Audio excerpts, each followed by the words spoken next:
स्वागत है आप सभी का आपकी अपनी प्रिय चैनल महायोग टीवी में। भक्तों, आज की वीडियो बेहद ही खास और ज्ञानवर्धक होने वाली है। भक्तों, जय श्री राधे कृष्णा।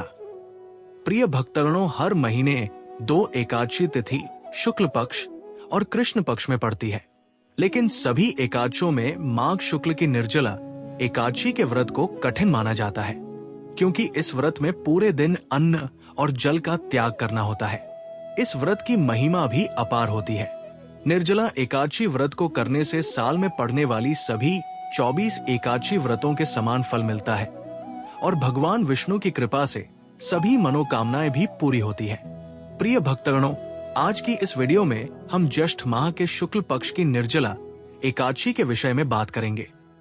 आज हम आपका कंफ्यूजन दूर करेंगे कि आपको निर्जला एकादशी व्रत कब रखना है, इस महीने में कब है, 6 या 7 जून पूजा का शुभ मुहूर्त क्या रहेगा, पूजा कैसे करना है, कौन से मंत्र हैं जिनका हमें जप करना है, व्रत में क्या खाना है, क्या नहीं खाना है, संपूर्ण जानकारी आज हम आपको इस वीडियो के माध्यम से देने जा रहे हैं। इसलिए वीडियो के अंत तक बने रहें। ज्येष्ठ महीने के निर्जला एकादशी, इसे पूर्ण जन्म के पापों से मुक्ति पाने के लिए, यूं कहें कि मोक्ष की प्राप्ति करने के लिए निर्जला होकर महिलाएं निर्जला एकादशी का व्रत रखती है। इस व्रत में जल की एक बूंद भी देने की मन होती है। मैं आऊंगा निर्जला एकादशी। ये सौभाग्य देने वाले एकादशी है। सौभाग्य कैसा? ऐसा सौभाग्य कि यदि कोई अभागी नहीं स्त्री निर्जला एकादशी का एक व्रत मंत्र कर ले, उसका सौभाग्य जाग जाता है कि संतान पाया जाता है। जिसको सौभाग्य की प्राप्ति नहीं हो रही, ये जिसके हाथों की लकीरों में दुर्भाग्य हो या कहीं की दुआ हो, तो वो दोष हुई मिट जाता है। निर्जला एकादशी के प्रताप से सौभाग्य जागृत होता है। निर्जला एकादशी सौभाग्य को जगाने वाली है। पूर्ण रूप से निर्जला एकादशी का व्रत महिलाएं मोक्ष प्राप्त करने के लिए रखा जाता है। इस एकादशी का व्रत रखने से सभी पापों का नाश हो जाता है। ये सौभाग्य को जगाने वाली एकादशी है। महिलाएं एकादशी का व्रत निर्जला रखती है। आपके जीवन की सभी दुखों का अंत करने वाली है।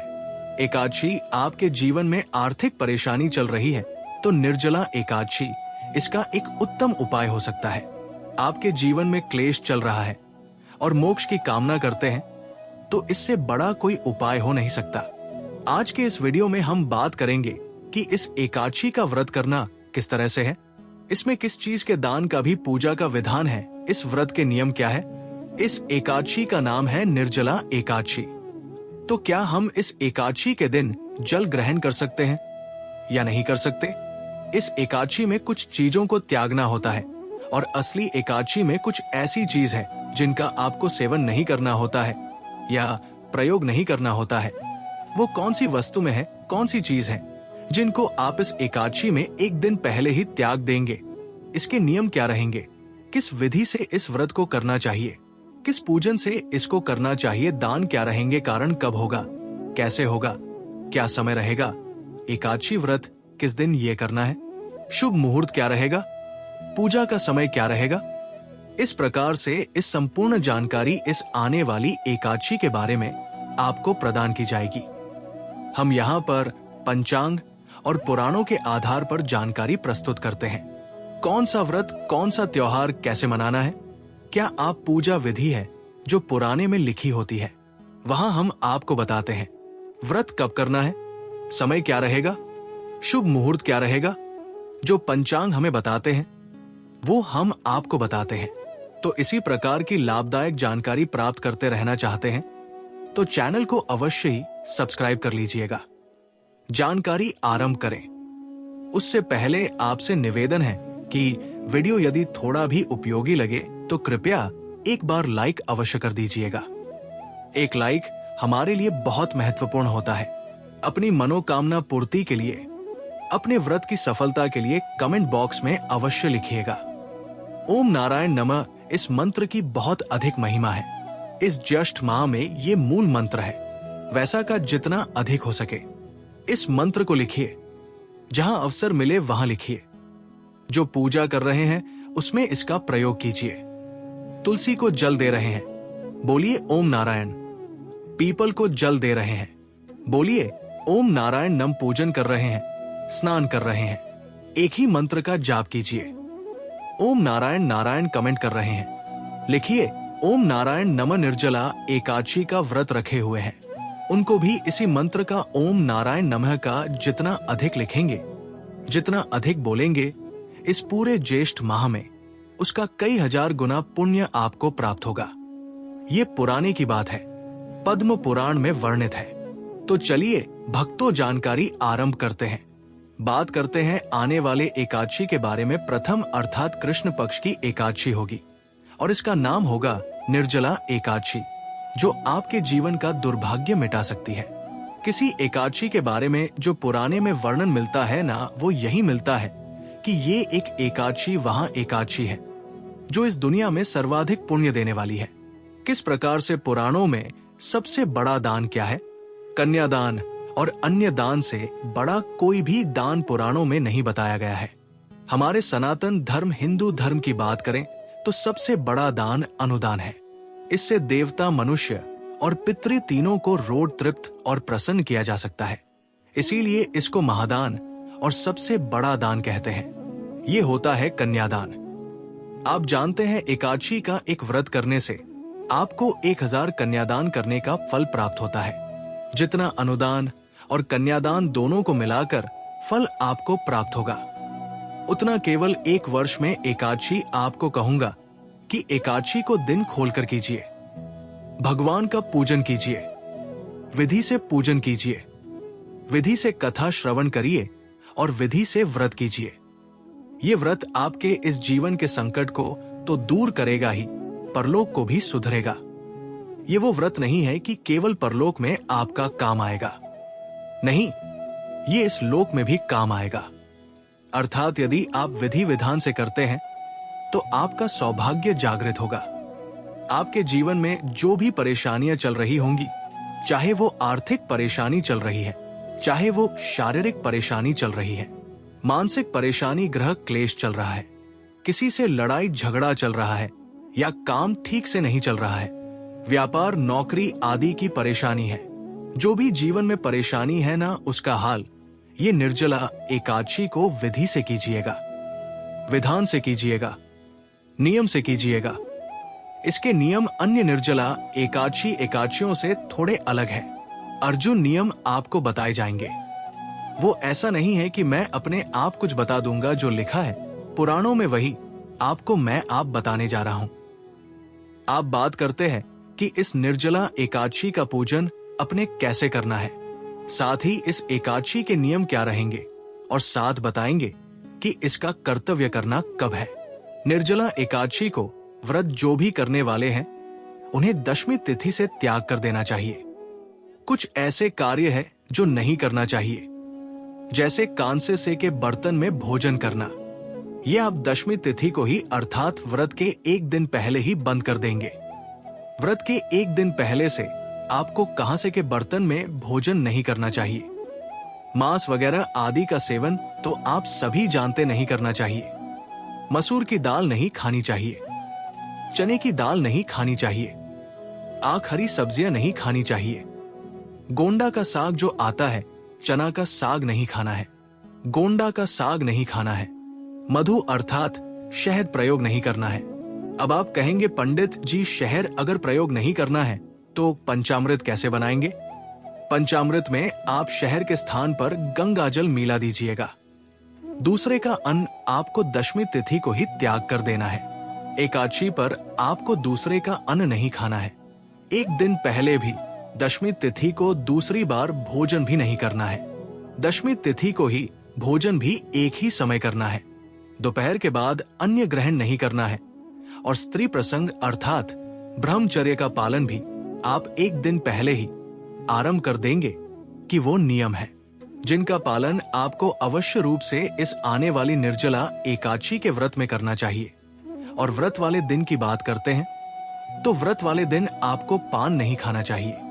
यदि किसी की आदत है पान खाने की दुकान, गुटखा आदि, उसको व्रत में नहीं खाना चाहिए। ये व्रत को खंडित करता है। दातुन नहीं करना चाहिए जो आप मंजन प्रयोग करते हैं, ना ये मंजन भी प्रयोग नहीं करना चाहिए, क्योंकि इसमें भी या तो नमक आता है या केमिकल आता है। दूसरे की निंदा नहीं करनी चाहिए, दूसरे की चुगली नहीं करनी चाहिए, और पापी मनुष्यों के साथ तो आपको बातचीत भी नहीं करनी चाहिए। सब त्याग देना चाहिए, क्रोध नहीं करना चाहिए, मिथ्या भाषण का त्याग कर देना चाहिए। और व्रत वाले दिन अगर भोजन की बात करें, आहार की बात करें, तो फल आहार का सेवन करना चाहिए। तेल और अन्य तथा नामक, ये तीनों ही चीज इस दिन वर्जित बताई गई है। इनका सेवन भी आपको नहीं करना चाहिए। ये वो वस्तुएं हैं जिनका आपको निर्जला एकादशी व्रत पर त्याग करना है, अर्थात में का प्रयोग और बंद कर देना है दशमी तिथि से। और जो एकादशी वाली चीज है कि एकादशी को क्या नहीं खाना है, वो हमने आपको बताई है कि इसका व्रत पूजन कैसे करेंगे। तो एकादशी के व्रत वाले दिन वृद्धि को सूर्य उदय से पहले अवश्य उठ जाना चाहिए। वहां चल रहा है, वैसे तो संभव हो स्नान कीजिए, क्योंकि जस्ट स्नान की महिमा बड़ी अद्भुत है। साहब स्नान की महिमा इतनी अधिक है कि इसका जो पुण्य है ना, वो कार्तिक स्नान से भी 1000 गुना अधिक है, और उसको ज्यादातर लोग जानते नहीं है। और इसका कारण भी भगवान श्री हरि विष्णु का एक श्राप है कि ये कहे कि भगवान श्री हरि विष्णु का एक वचन है जो उन्होंने यमराज को दिया था कि महिमा, इसका पुण्य सभी मासों में सर्वोत्तम है। यदि आप कार्तिक स्नान को या कार्तिक मास को सबसे उत्तम समझते हैं तो ये आपकी भूल होगी। एक बार उसे वीडियो को सुनिएगा जिसमें हमने पद्म पुराण से पूरा विवरण निकाल कर ले आपके लिए कि किस प्रकार से भगवान विष्णु स्वयं इस मानस के बारे में वर्णन कर रहे हैं, और क्यों इस मास की जो महिमा अर्थात इसकी जो जानकारी है लोगों के बीच में वो कम होती जा रही है। इसका कारण क्या है? कलयुग में इस मास के बारे में अधिकतम लोग जानते नहीं हैं। इसकी महिमा, इसके महत्व को नहीं जान पा रहे हैं। इसका कारण क्या है? ये उसे वीडियो से झा होगा। परंतु यदि आपने इस वीडियो के माध्यम से इसकी महिमा को समझ लिया तो आप छोड़ ही नहीं पाएंगे। इस ज्येष्ठ मास में स्नान दान होने के कार्य करना कितना अधिक पुण्य है साहब। वर्णन आता है कि यमराज स्वयं भयभीत हो गए ज्येष्ठ मास के पुण्य को जब पृथ्वी वालों ने प्राप्त करना शुरू किया था। उनका पूरा नरक रोग खाली हो गया, यमलोक खाली हो गया, यमदूतों को कोई मिलता नहीं था, क्योंकि सब ज्येष्ठ स्नान करके अपने पाप धो लेते थे। तब वो रोते हुए पहुंचे, विष्णु भगवान के पास गए। प्रभु, आपने ये क्या मानस बनाया है? ये तो 7 पीढ़ी के जो पुराने जीव मेरे यहाँ नर्क में पड़े थे, उनके साथ में पीढ़ी में आकर स्नान कर लिया। आपका पैसा आपका, और वो वहां से तृप्त हो गए। मेरा तो काम ही बंद हो गया। बाद ही रोचक प्रसंग है, इसको अवश्य सुनिएगा। तो एकादशी वाले दिन आपको सूर्योदय उठाना है। उठने के बाद स्नान आदि करके अपनी पूजा स्थल के साथ सफाई कीजिए और पूजा स्थल पर सामग्री एकत्र करके आसन लगाकर बैठ जाइए। बात आती है कि सामग्री में हमें क्या क्या चाहिएगा, तो सामग्री नोट कर लीजिए। सामग्री में आपके पास होने चाहिए भगवान श्री हरि विष्णु की कोई प्रतिमा या तस्वीर, माधव रूप की अगर तस्वीर आपके पास हो, प्रतिमा हो तो बहुत उत्तम रहेगा, क्योंकि वो साथ में दोनों ही एकादशियों पर आपको भगवान के माधव स्वरूप का पूजन करना चाहिए। एक चौकी, पीला वस्त्र, रोली मोली पान, सुपारी, लौंग, इलायची, धूप में पुष्प की माला खुले, पुष्प चित्र जानू तांबे का एक लोटा, ये सामग्री आपको आवश्यक होगी। साथ ही पंचामृत बनाने के लिए कच्चा दूध, दही, घी, शहद और शक्कर, ये 5 चीज पंचामृत बनाने के लिए, क्योंकि एकादशी व्रत है, इसमें शहद प्रयोग नहीं होगा, तो उसके स्थान पर गंगा जल की सारी वस्तुएं आप एकत्र कर लीजिए। सामग्री एकत्र कर लीजिए। तांबे का लोटा लीजिए, उसे बच्चों से मांझिए और उसमें पहले गंगा जल भरिए, फिर उसमें शुद्ध जल भर लीजिए। आसन लगाकर बैठ जाइए और पूजन आरंभ कीजिए। एक पुष्प से सभी सामग्री पर और स्थान पर पहले चींटी दीजिए। इसका लाभ यह होगा कि इससे जो स्थान है, जो सामग्री है, वो सभी पवित्र हो। जल के चित्ते दीजिएगा। हम मंत्र पढ़ते हैं, ओम पवित्र हो, पवित्र एवं सर्वण व्यास मेरे तो कुंडली कक्षा ही हो। इस प्रकार से अपने पवित्रीकरण किया है, शुद्धिकरण किया है, भगवान को विराजमान करेंगे। उससे पहले अपने हाथ धो लीजिए, अपने सीधे हाथ पैर जल लीजिए, हॉस्टल रक्षलन आप तो दीजिए। हाथ धोने के बाद भगवान की स्थापना कीजिए, चौकी बिछाइए।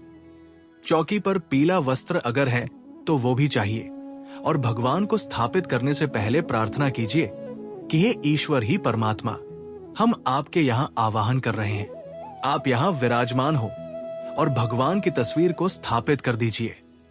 ये भाव हो गया कि अपने भगवान को आसान दिया पुष्प के रूप में, और भगवान आकर विराजमान हो गए। अब जिन लोगों के यहाँ चौकी नहीं है तो वो अन्यत्र स्थान पर भी भगवान का इसी प्रकार से स्थापना करेंगे। आपके पास जो भी उपयुक्त स्थान है पूजा का, वहां पर आप इसी प्रकार से निवेदन करके पुष्प रखिए और भगवान की तस्वीर या प्रतिमा को स्थापित कीजिए। राखी, आप कुछ लोग कहेंगे कि हमारे पास तो पृथ्वी पर है, पूजन करना है हमें, तो हाँ, पृथ्वी पर रखकर भी पूजन कर सकते हैं। शुद्धता का ध्यान रखें, अच्छे से साफ सफाई कर ले। किसी का कच्चा मकान भी यदि है ना तो उसको अच्छे से लिख लीजिए। उस स्थान को जहां अपने भगवान की तस्वीर रखनी है और पुष्प के रूप में आसन दीजिए, वहां पर भगवान की स्थापना कीजिए। वही फल है जो चौकी पर मिलेगा। और कहते हैं कि मुझे स्थान से अंतर नहीं पता लगता, मुझे आपका भाव जानना है। अगर आप भाव से पूजन करेंगे तो मेरे लिए सोने की चौकी पर बिठाने वाला और पृथ्वी पर बिठाने वाला दोनों ही बराबर है, दोनों ही समान। जिसको जितना मैंने दिया है उसको उसी अनुसार मेरा व्रत पूजन करना। स्थापना करने के बाद सामने दीपक रखिए, गीता दिया, घी के दिए के नीचे भी आसन दीजिएगा। दीपक को कभी पृथ्वी पर नहीं रखते हैं या कहीं भी सीधा नहीं रखते हैं, आसन देते हैं और धूप रखिएगा। अब आपको दीपक को प्रज्वलित कर लीजिए, धूप को प्रज्वलित कर लीजिए और संकल्प कीजिए। व्रत करने का संकल्प करने के लिए अपने सीधे हाथ में जल लीजिए। एक का सिक्का दक्षिण के रूप में काम से कम रखिए और 3 बार बोलिए, ओम श्री विष्णु, ओम श्री विष्णु, ओम श्री विष्णु।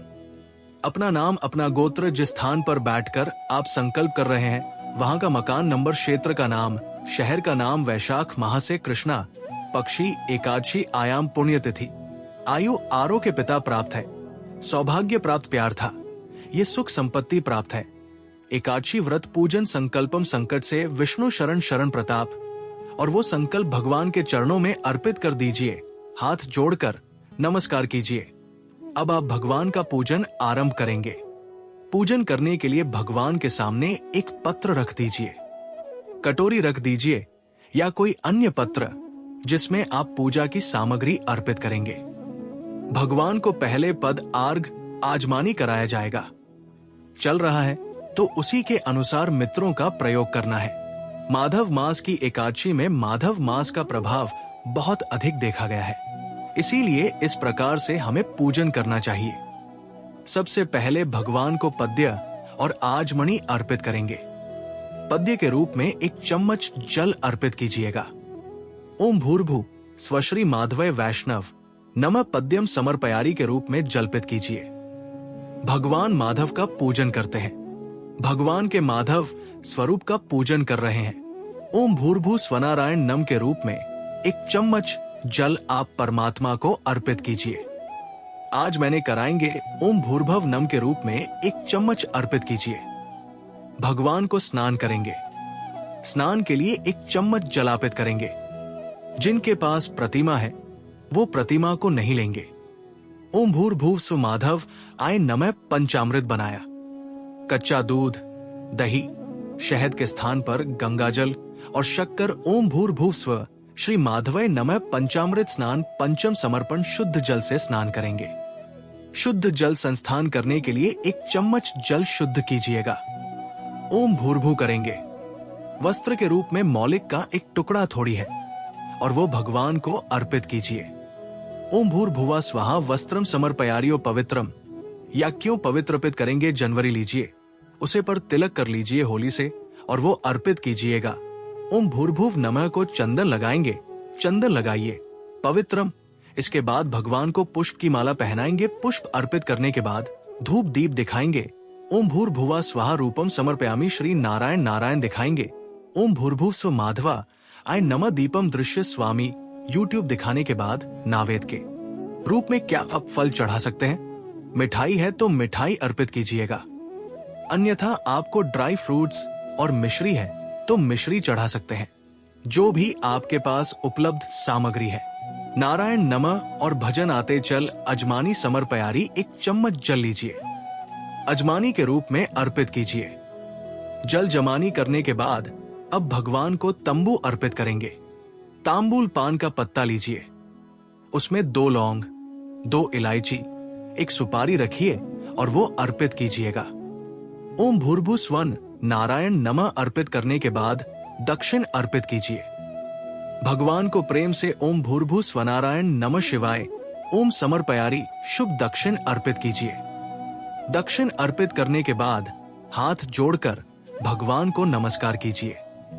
भगवान से प्रार्थना कीजिए कि ये परमेश्वर, आज के दिन हमने आपका ये एकादशी का पूजन किया है, हम व्रत कर रहे हैं, इस पूजन को आप स्वीकार करें और इस व्रत को हम अच्छे से कर पाए, इतनी हमें शक्ति प्रदान करें। उसके बाद अब आपने कहा सुननी है, प्रत्येक एकादशी की कथा अलग अलग होती है, तो आपको बिल्कुल सही कथा सुननी है। एकादशी का महत्व सुनना है।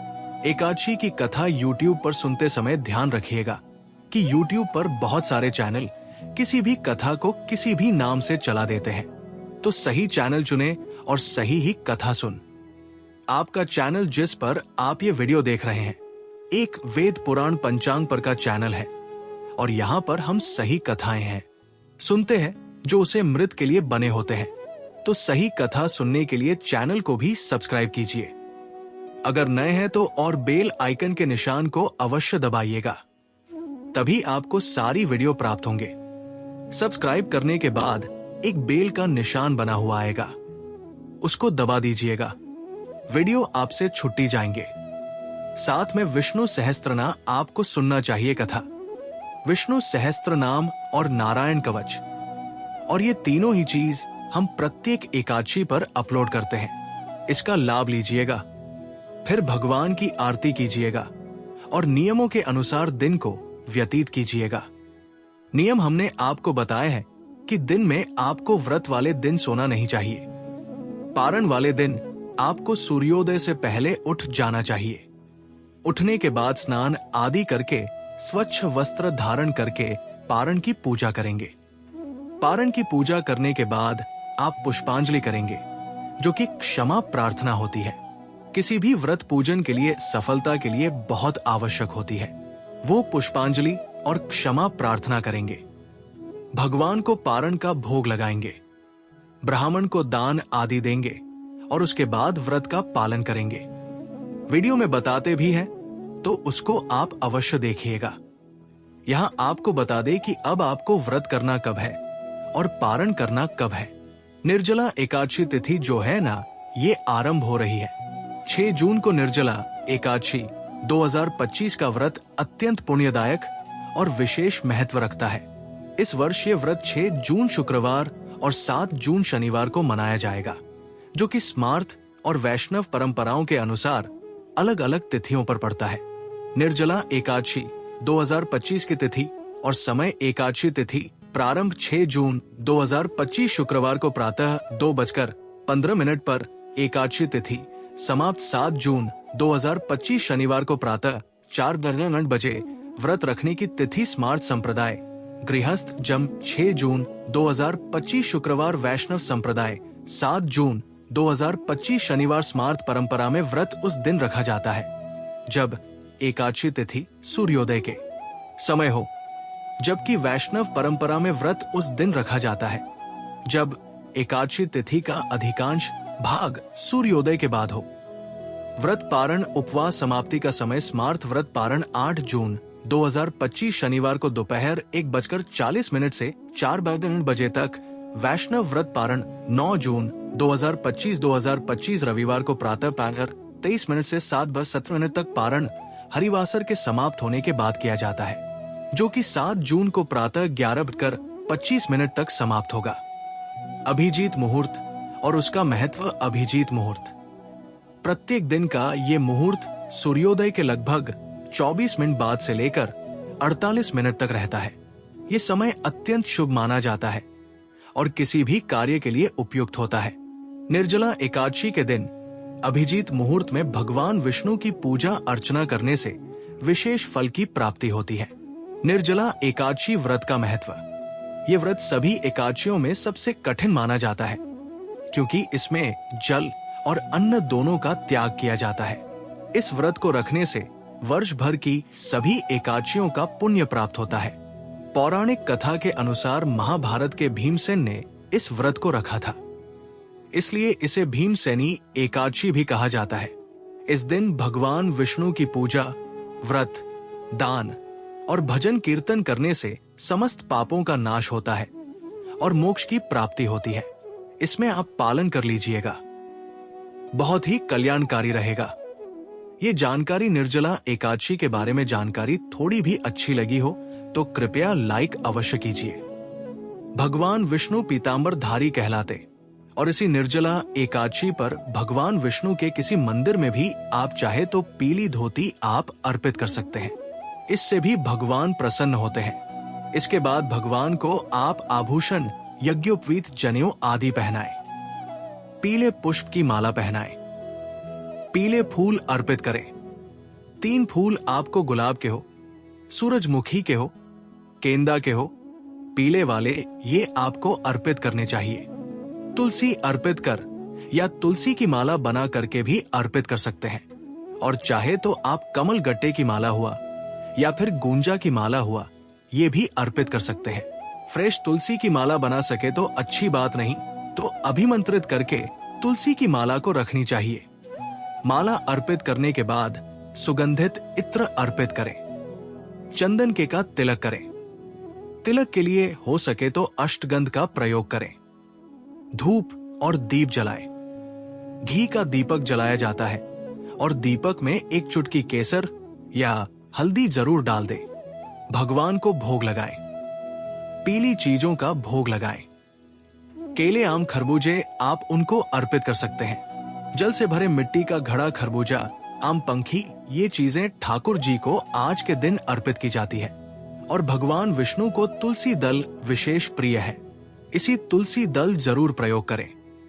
काले तिल भी आज के दिन भोग में छुड़ाए जाते हैं। एकादशी पर काले तिल विशेष प्रिय होते हैं। विष्णु भगवान को तो काले तिल से बना हुआ भोग वो भी हो सके तो अर्पित कीजिए और फिर वही बैठ करके विष्णु सहस्त्र नाम गीता जी आदि का पाठ कीजिए। भगवान का ध्यान करते हुए ओम नमो भगवते वासुदेवाय नमः इस मंत्र का 108 बार जाप कीजिए। तुलसी की माला है तो उससे जप कीजिए, नहीं तो चने की दाल से आपको जप करनी चाहिए और फिर आपको कथा सुननी चाहिए और लास्ट में आरती करके क्षमा याचना करें। ये सब करने के बाद बायना जरूर निकालें। एक गिलास ले लीजिए या लोटा ले लीजिए या जल से का कलश ले लीजिए। उसको आपको कोई भी सुंदर से कपड़े से ढक देना और फिर उसको बांध दीजिए कलावा से और उस पर आप एक कटोरी ले लें। कटोरी में थोड़ी शक्कर ले लें, थोड़ा आम ले लें और पैसा ले लें। थोड़ा सा कलावा या आप सुहाग पिटारी भी रख सकते हैं। उसमें मतलब सुहाग का सामान भी रख सकते हैं। ये सभी रख के आप उसको हाथ से घुमा देना है और फिर सासू माँ को पाव छू करके दे देना चाहिए। इसे हम बाय कहते हैं और सासू माँ वहां नहीं है तो माँ जैसी कोई स्त्री, जेठानी, आस पड़ोस की कोई बूढ़ी औरत हो, कोई गरीब हो, ब्राह्मण हो, इसको भी दे सकते हैं। ध्यान रखें, अगर आप गिलास सहित दान करना चाहते हैं तो नया गिलास आपको लेना चाहिए। पुराने गिलास, कटोरी आदि का प्रयोग ना करें। नए बर्तन का प्रयोग करें और चाहे तो मिट्टी का करवा लेकर के भी आप बाय ना निकाल सकते हैं। जो भी गिलास या लोटा लेंगे उसमें जल जरूर भरें और उसके मुंह पर कपड़ा लपेटकर कलावा जरूर बांध स्वस्तिक चिन्ह बनाइए। इस बात का ध्यान रखें। इसके बाद बाय निकाले कि शाम को आपको तुलसी का पूजन भी जरूर करना चाहिए। तुलसी माँ के सामने ने गाय के शुद्ध देसी घी का दीपक प्रज्वलित और उसके बाद ओम नमो भगवते वासुदेवाय नमः इस मंत्र का जप करते हुए तुलसी की 11 परिक्रमा आपको करनी चाहिए। इससे आपको घर में सुख शांति बनी रहती है। ध्यान रखें, तुलसी पर जल नहीं चढ़ाना चाहिए, ना ही तोड़ना चाहिए। जरूरी हो तो गमले में गिरी हुई जो तुलसी है उसका प्रयोग करें, या फिर पहले की जो तुलसी है तोड़ी हुई उसको आप दोबारा से जल से छीनकर आप काम में ले सकते हैं। दोस्तों, निर्जला एकादशी का दिन है। दिन पीपल के पेड़ की पूजा करना भी बहुत शुभ माना जाता। पीपल का वृक्ष आप लगा सकते हैं। इसमें विष्णु भगवान का वास माना जाता है और पीपल में मीठा दूध चढ़ाकर व्रत की कथा चाहे तो वही बैठ कर के सुनिए और फिर पेड़ के साथ 1121 जितनी इच्छा हो उतनी परिक्रमा करनी चाहिए। तभी पूजा पूर्ण करने के बाद गरीबों को दान अवश्य करें। इसी से व्रत का विधान पूर्ण होता है। अब चाहे तो गरीबों में कपड़े, छाता, जूता, मटका किसी भी धातु से बना, जल का पात्र, हाथ का पंखा, बिजली का पंखा, शरबत की बोतलें, आम, खरबूजा, तरबूज, मौसमी फल, शरबत, पानी, चीनी, कोई भी चीज आप दान कर सकते हैं। राहगीरों के लिए किसी भी सार्वजनिक स्थान पर ठंडी और मीठे जल की छबले लगाएं, प्या लगवाए, लंगर आदि लगाना अति पुण्य फलदायक होता है। साधक के लिए जल का सेवन करना निषेध है, परंतु यह आपकी परीक्षा ही लेता है कि खुद जल नहीं पीना है परंतु लोगों को पिलाना है। और इसी तरह से आप मंदिरों में जल पात्र के मटके आदि भी दान कर सकते हैं। घर की छत पर भी पंख पक्षियों के लिए आप जल भर के रख सकते हैं। इस प्रकार से आपको दिन व्यतीत करना चाहिए। रात्रि में आपको सोना नहीं चाहिए। दिन में तो सोना ही नहीं है, रात में भी नहीं सोना चाहिए। भगवत नाम लेते हुए जागरण करें और जागरण करते समय रात्रि में जो भी मनुष्य दीपक जलाता है उसका पुण्य 100 कल्प में भी नष्ट नहीं होता। जो जागरण काल में मंजरी सहित तुलसी दल से भक्ति पूर्वक श्री हरि का पूजन करते हैं उन्हें संसार में पुनः जन्म नहीं लेना पड़ता और मोक्ष को प्राप्त करते हैं। 24 घंटे बिना अन्न और जल के संयमित रहकर दूसरे दिन द्वादशी तिथि को पारण करना चाहिए। स्नान करने के बाद तुलसी के पत्तों से भगवान श्री हरि का पूजन करें और पारण मुहूर्त के समय ही व्रत खोलना चाहिए। विष्णु भगवान को भोग आदि लगाएं। भोग में कुछ मीठा जरूर रखें और इसके बाद भगवान का प्रसाद आप गरीबों में बांटें। यथाशक्ति दान दक्षिणा देकर के आप लोगों को दे सकते हैं और फिर आपको स्वयं जल का सेवन करना चाहिए और भोजन का सेवन करना चाहिए। द्वादशी को सेवा पूजा की जगह पर बैठकर भुने हुए 7 छने के 14 टुकड़े करके अपने सिर के पीछे जरूर फेंकना चाहिए और बोलना चाहिए, मेरे 7 जन्मों के शारीरिक, बौद्धिक और मानसिक पाप नष्ट हो। इस भावना को करके 7 अंजलि जल पीना चाहिए और चने के साथ दाने खाकर व्रत को खोलना चाहिए। पारण करने के बाद दक्षिणावती शंख जो आपने रखा था पूजन में उसको तिजोरी में या पूजा के स्थल पर ही स्थापित कीजिए। इससे आपके परिवार में दिन दुनी रात चौगुनी उन्नति होती है।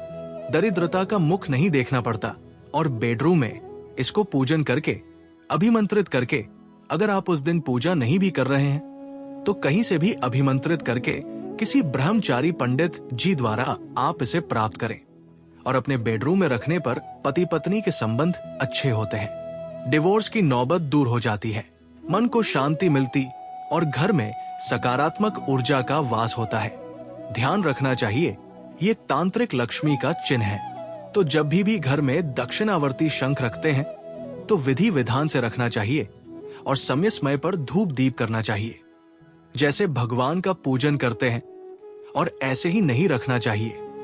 बिना शुद्ध किए हुए ऐसे अपमान होता है। इस शंख को जब भी आप विधि विधान पूर्वक घर में रखते हैं तो आपके जीवन की कई प्रकार की बाधाएं शांत होती है। शुद्धिकरण अवश्य करें। आप घर में भी आने के बाद इसको लाल कपड़े पर रखकर इसमें पीले चावल भर लीजिए और कुश के आसन पर बैठकर ओम श्री लक्ष्मी सहोदरा नमः इस मंत्र की एक दिन एक माला रोज 108 मंत्र की एक माला होती है 5 दिन तक आपको लगातार करना है। आप चाहे तो 5 वाला एक ही दिन में कर सकते हैं और फिर स्थापित कर सकते हैं। कहते हैं जिस घर में दक्षिणावर्ती शंख होता है, भगवान विष्णु के सामने से रखा जाता या माता लक्ष्मी के सामने स्थापित करते हैं, उस घर में कभी भी दरिद्रता का मुख नहीं देखना पड़ता। बड़े से बड़ा कर्ज उतारने में सहायक होता है। और अगर स्थान के स्थान पर लाल कपड़े में लपेट कर रख दिया जाए तो आर्थिक लाभ होता है, असीम की प्राप्ति होती है। इस शंख को अगर अन्न के भंडार गृह में रखते हैं तो कभी भी घर में अन्न की कमी नहीं होती है। और ये दक्षिणावर्ती शंख हमारी हर मनोकामना को पूर्ण करता है। और जिस स्थान पर पीने का पानी रखते हैं, जिन लोगों को भी पितृदोष लगा हुआ है, तो जहां पर घर में जल का स्थान है वहां पर अब दक्षिणावर्ती शंख में जल भरकर रखें। इससे पितोष कम होता है। गंगा जल भर के रखिए, पीले चावल भर के रखिए। नकारात्मक ऊर्जा आपके घर से समाप्त होती है और घर में सकारात्मक ऊर्जा का संचार होता है। किसी भी प्रकार की अगर टंटोटके का भी असर है तो वो भी दूर होता है, निष्क्रिय हो जाता है और आप खुद महसूस करेंगे कि आपकी बहुत सारी समस्याएं खत्म हो गई हैं। जब भी लगे कि नेगेटिव एनर्जी आ रही है तो ये दक्षिणावर्ती शंख में आप स्वच्छ जल भरकर किसी व्यक्ति स्थानीय वस्तु पर छिड़क दीजिए। आप देखेंगे दुर्भाग्य हो, तंत्र मंत्र हो, अभिशाप का प्रभाव हो, सभी समाप्त हो जाते हैं। तो कर लीजिए उपाय दोस्तों, और छोटी छोटी बातों का ध्यान रखें। इस दिन भोजन सात्विक करें और सिर्फ भोजन का ही नहीं, चावल ना खाएं, नमक ना खाएं। आपको सिर्फ भोजन का ही नहीं, अपने स्वभाव का भी आपको व्रत रखना चाहिए। क्रोध, हिंसा, चुगली, बुराई आदि ना करें। इस दिन हेयर कटिंग, शेविंग आदि ना करें। स्त्रियां बाल ना धोएं, दातून ना करें, उंगलियों से ब्रश करें और पतिप को आपस में ब्रह्मचर्य का पालन करना चाहिए। दोस्तों, निर्जला एकादशी मनुष्य की सभी मनोकामना को पूर्ण करने वाली एकादशी है। सौभाग्य में वृद्धि करने वाली एकादशी है। जल संरक्षण की भावना को उजागर करने वाली एकादशी है। और जो भी भक्त सच्चे मन से एकादशी का व्रत करता है उसे बैकुंठ धाम की प्राप्ति जरूर होती है। उसकी सभी मनोकामनाएं पूर्ण होती है। एकादशी की कथा को पढ़ने और सुनने से सहस्त्र गोदान बराबर फलों की प्राप्ति होती है। निर्जला एकादशी क्यों मनाई जाती है? जब वेदव्यास ने पांडवों को चारों पुरुषार्थ धर्म, अर्थ, काम और मोक्ष देने वाले एकादशी व्रत का संकल्प कराया था, तब युधिष्ठिर ने कहा, जनार्दन, ज्येष्ठ मास के शुक्ल पक्ष में जो एकादशी पड़ती हो, कृपया उसका वर्णन कीजिए। भगवान श्री कृष्ण ने कहा है, राजन, इसका वर्णन परम धर्मात्मा व्यास जी करेंगे, क्योंकि ये संपूर्ण शास्त्रों के तत्वज्ञ और वेद वेदांगों के पारंगत विद्वान हैं। तब वेदव्यास जी कहने लगे, कृष्ण और शुक्ल पक्ष की एकादशी में अन्न खाना वर्जित है। द्वादशी को स्नान करके पवित्र होकर फूलों से भगवान केशव की पूजा करें। फिर पहले ब्राह्मणों को भोजन देकर अंत में स्वयं भोजन करें। ये सुनकर भीमसेन बोले, परम बुद्धिमान पितामह, मेरी उत्तम बात सुनिए। राजा युधिष्ठिर, माता कुंती, द्रौपदी, अर्जुन, नकुल और सहदेव ये एकादशी को कभी भोजन नहीं करते तथा मुझसे भी हमेशा यही कहते हैं कि भीमसेन एकादशी को तुम भी ना खाया करो, परंतु मैं उन लोगों से यही कहता हूँ कि मुझसे भूख नहीं सही जाएगी। भीमसेन की बात सुनकर व्यास जी ने कहा, यदि तुम नरक को दूषित समझते हो और तुम्हें स्वर्ग लोक की प्राप्ति अभीष्ट है, और तो दोनों पक्षों की एकादशियों के दिन भोजन नहीं करना। भीमसेन बोले, महाबुद्धिमान पितामह, मैं आपके सामने सच कहता हूं, मुझसे एक बार भोजन करके भी व्रत नहीं किया जा सकता, तो फिर उपवास करके मैं कैसे रह सकता हूं?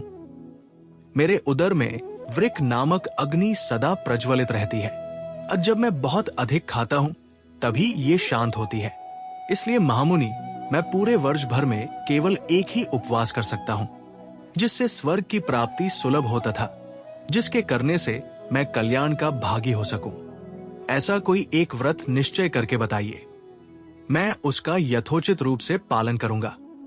व्यास जी ने कहा, भीम, ज्येष्ठ मास में सूर्य वृष राशि पर हो या मिथुन राशि पर शुक्ल पक्ष में जो एकादशी हो, उसका यत्न पूर्वक निर्जल व्रत करो। केवल कुल्ला या आचमन करने के लिए मुख में जल डाल सकते हो। उसको छोड़कर किसी प्रकार का जल विद्वान पुरुष मुख में ना डाले, अन्यथा व्रत भंग हो जाता है। एकादशी को सूर्योदय से लेकर दूसरे दिन के सूर्योदय तक मनुष्य जल का त्याग करें तो ये व्रत पूर्ण होता है।